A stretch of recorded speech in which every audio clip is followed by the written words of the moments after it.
New to Formula One? Or just as obsessed as we are? Welcome back to another episode of Formation Lab, where we teach you all the dirty details that you need to know to be the best Formula One fan that you can be. You are live with the Hornsby sisters. I'm Katie. And I'm Megan.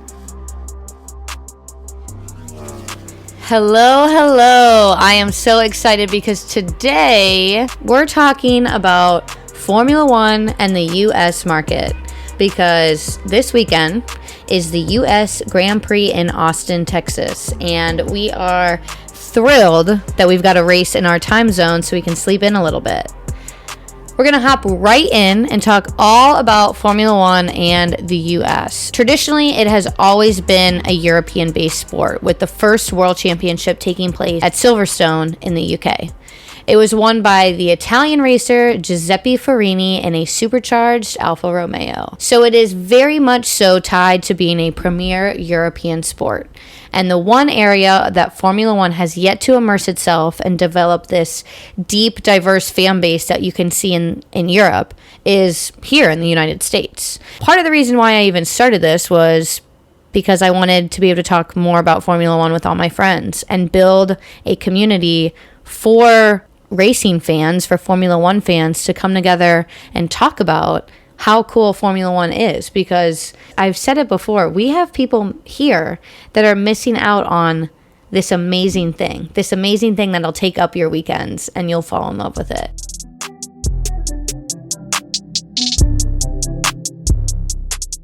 All right, everybody, buckle up, because here we go.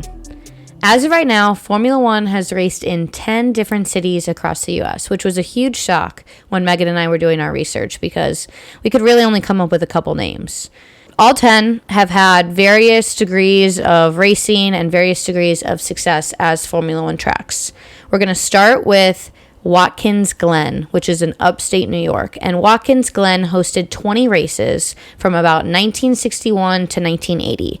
It was this fast track around this wooded hilltop that quickly became a favorite for drivers. It became a favorite for viewers as well because it was an attraction that people visited every year, unlike the tracks in Sebring, Florida and Riverside, Southern California, who only hosted one race. Our next track destination is known by many in the world of U.S. motorsport, and that's Indianapolis.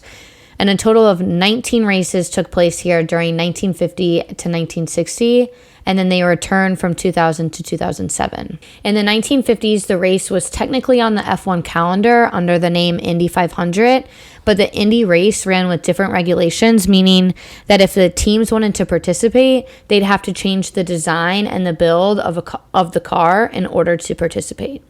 As a result of that, the only European driver to compete in the event, while it was still considered an official round of F1, was the great Alberto Ascari of Ferrari. We're not quite sure why it stayed an event on the calendar so long. It might have been one of the tactics to try to incorporate the U.S. fan base into Formula One.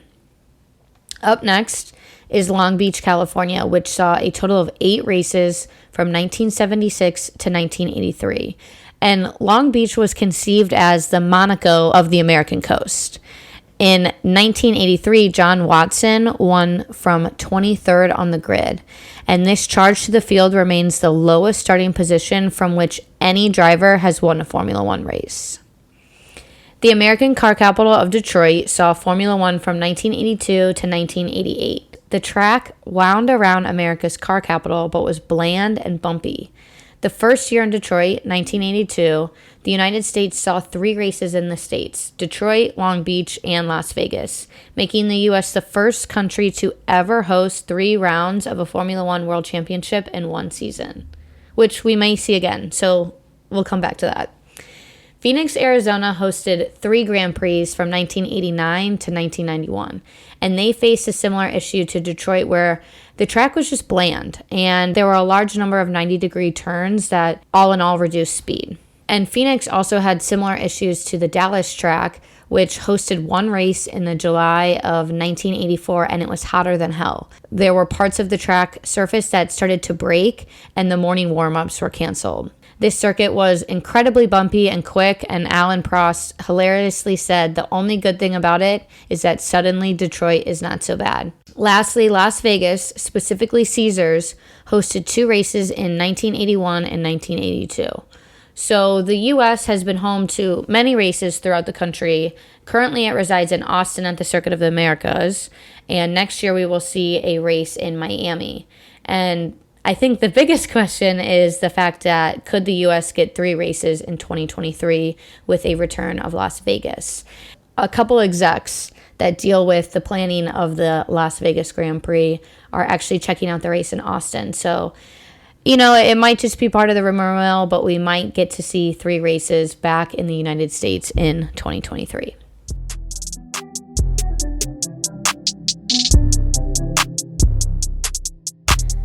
It's kind of insane that the U.S. has hosted so many races, yet we fail to have a strong American following. And I think the main reason is that it's logistically hard. Because it's primarily a European-based sport, the live events happen around the European timeline, meaning that we have some early morning races. For example, Turkey, Russia, and Azerbaijan were all 8 a.m. for those of you on the East Coast and 5 a.m. for those of you on the West Coast. Luckily, most races are held between 9 and 10 a.m. Eastern time, which isn't too bad, but that's 6 and 7 a.m. for the West Coast. So it's easier for people who want to get into motorsport to choose series that have midday live events like NASCAR or IndyCar, especially as a new fan. And NASCAR and IndyCar started in the 1940s before Formula One. And the benefit of following a domestic series is that it's always been actively reported on for the local and national news. And a midday event, you can head to the bar with some of your friends, you can get some drinks, and you can watch NASCAR. You're making brunch if you're watching Formula One, which it can be a boozy brunch, but you're hosting that at home at, 6, 7, 8, sometimes 9. The other big thing that goes into being a Formula One fan is wanting to go visit a race and wanting to go see a race. And I think the main issue for especially younger fans is the cost. Going to a race weekend can be upwards of $1,000 between tickets, flight, somewhere to stay, food, and again, you can't forget about your merch. Another big factor is that there are very few American drivers. The last American to win a race was Mario Andretti at the Dutch Grand Prix in 1978. It's over 50 years ago, 40 years ago. 50, whatever, you guys know. There have been more recent Americans like Alexander Rossi in 2015 and Scott Speed in 2007, but their F1 careers were short without much to report. There have been some rumors that the Andretti family is getting back into Formula One and may take a place as a constructor alongside Alfa Romeo. And I think all Americans would love to see another American-based constructor get in there and fight for a world championship alongside Haas. That would give us 2 teams to root from, and, we may find an American driver one day in the future in Formula One. It's nothing if not with drama. So in 2005, there was a disaster at the Indianapolis Grand Prix. In front of more than 200,000 fans, 14 of the 20 cars pulled into the pits after the formation lap to boycott their tire manufacturer, Michelin. And this was all due to safety concerns. David Coulthard, who drove his Red Bull into the pits, apologized to the fans, saying, "It is remarkable we could not find a solution to go racing. We have the crowd here, and to come here and not race, this is going to leave a long-lasting bitter taste in people's mouths." And Coulthard was right. It left a noticeable mark on American F1 fans, and it was arguably one of the worst PR nightmares of the sport. And for that to happen in 2005, it's nice for us new fans who don't remember that incident, but for our parents or for other people that were into the sport or trying to get into the sport then, to fly everyone to America and to not give us a race when it was something as simple as a safety concern that could have been fixed definitely caused some issues for Formula One. So you might be wondering where we are now as Americans in the world of Formula One. Formula One has U.S. ownership. ESPN has a partnership with Sky Sports, and we have an American-owned team, Haas F1. In 2017, Liberty Media, a U.S. company, acquired Formula One for $8 billion. Former CEO Chase Carey stated that they want to put an organization in place that lets us make these events everything they can be, reaches out across digital media that we're not connecting to today, and build a marketing organization that connects fans and enables fans to connect to the sport. The current CEO, Stefano Domenicali, has said that Miami is the perfect destination for a Formula One race. It's a multicultural city with high energy. And I completely agree. I think Miami could put Formula One on the map even more so than Austin can.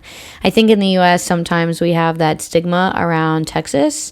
And now that we're in Florida, which also might have a stigma around it, we are expanding the sport. We hope that we're going to get that race back in Las Vegas. I would also love to see a race somewhere either more central or more north, maybe somewhere in New England, that would allow even more fans to physically access the sport and make it to a race. Because traveling a couple towns over in Italy is not the same as traveling a couple states over in the US. The US is an untapped market with unlimited financial potential. In 2016, US consumers spent $56 billion to attend sporting events. And I think one question that we often ask with Formula One and the US is, did Drive to Survive by Netflix help? And it sure didn't hurt. John Suchins, ESPN's Victor of Programming and Acquisition, says, there's no way to quantify it, but I think we would all agree that it certainly has helped. It's brought in a more casual fan that probably was not even an F1 fan. I see people posting on social media, athletes and others, saying, I was not a Formula One fan, but now I'm engaged and can't wait to watch the next either episode or season of the Netflix series or watch our races, which is incredible. Netflix came in at the right time. They entered this time where I think miniseries and docuseries are very engaging to a lot of people, and they chose Formula One. And for a while, we didn't know if we were going to get a third season or a fourth season. And every year, it's normally one of the drivers that's like, oh, Netflix is with us, which confirms that we're getting another season. And a lot of the times, that's how I introduce it to people. I say, hey, go on Netflix, watch Drive to Survive. It's such an intimate level of access to the sport that can't be offered or that isn't offered anywhere else. F1 itself has also made changes. They've prioritized the US market, and they have definitely done a better job marketing around the new Miami Grand Prix. They participate in events around the US with Red Bull in New York last week, or previously Daniel Ricciardo driving in Vegas. ESPN has been a huge help in providing another place for fans to watch Formula One. They have a partnership with Sky Sports to broadcast, which allows for that continuity. And they've expanded it to a 90-minute lead up before the race, giving us pre-race interviews and the pre-race show. And they've also expanded coverage on their website and app. Another way to watch the sport, which is how we watch the sport, is through F1 TV. They've got their own streaming service. It's about $80 for the year, and they do a great job. You can check in on different drivers throughout the race, see their driver cams. It's phenomenal. At the end of the day, like this year, the true title fight has attracted more and more people. There is more competition within the sport, which is leading to more interest. And thanks to the budget caps and some of the other regulations, we could see this competitiveness continue, leading to more and more fans. Formula One has made massive steps toward moving in the larger untapped American market, but there are still some barriers. We already have an established NASCAR and IndyCar circuit, but NASCAR has been struggling. And I want to be clear that the goal is not to replace NASCAR, but to complement them with personality and rivalry. With Formula One, you've got 20 drivers and you've got this intense rivalry where you get to know them and you get to know who they're fighting for and why they're fighting. Domenicali stated that the drivers and Formula One itself creates the rivalries and drama, and then it's our duty to show off their personalities to the U.S. audience. They are the stars with incredible personalities of different cultures, and that is so true. You've got drivers from countries all over the world competing, and you get to know them. You get to know where they're from. You get to know their personalities. You understand why they're racing, what drives them to be the best, and it's absolutely incredible. The goal is to engage millennials and younger generations, and I think Drive to Survive has done that by letting us really see who these drivers are and who these teams are. COVID-19 led to some increased downtime for the brand, and it used that time to really develop good quality content and marketing for F1. So we hope to see continued improvements. I think the teams have done a really good job putting out different bits and different segments with the drivers that allows us to get to know them even more. And to kind of go back to something I mentioned earlier that is really something that I think keeps Americans out of Formula One and not engaged is that there is that lack of solid American talent. We've got the Haas team that's sponsored, but they've given us questionable performance, and we've got no American drivers. There's not one driver that races under the U.S. flag. There's a potential with IndyCar driver Colton Herta, who's already won on the Austin F1 circuit. He's trained in Europe, and he performed well in Formula 3, but there's not someone out there that us Americans can be supporting every single week for country. Think about the Olympics in total. There are sports that get played that we know nothing about, but we still support them, because you're putting an American on that team. And if I know anything about the U.S. is that we love sports and we love to support those from our own country that are competing. I am desperate. I am in need of more people to talk about Formula One with, and so much to the point that I started this podcast to try to get more people involved in the sport and understand how cool it would be if it was featured in the U.S. more, and how cool it would be if we had a full fan base here that really came out and supported not only the drivers but the constructors as well. And I've said it this whole entire episode, there is so much potential for Formula One here in the States. This Monday, just a couple of days ago, Daniel Ricciardo was featured on the pregame coverage of the Bills Monday Night Football game. He's also been featured in a couple Pardon My Take episodes with Barstool. And it's moments like that where ESPN, F1, maybe Barstool can boost engagement and awareness of the sport itself. And the F1 CEO, Stefano Domenicali, said it best. What F1 has is a plan of communication that is quite strong in the US. We need to hammer information with the right channels in a continuous way. And engagement needs to be throughout the F1 season. It can't just be before the Austin race, and it can't just be before the Miami race next year. We need to engage the market and you guys and get them involved, and we also have to explain the sport a little bit. Formula One in the US, it's got a history, it's got a future. I'm hoping the future takes off and we go racing quite often in the US, and that you guys are enjoying getting to know Formula One and continue to get to know it, because it's truly incredible.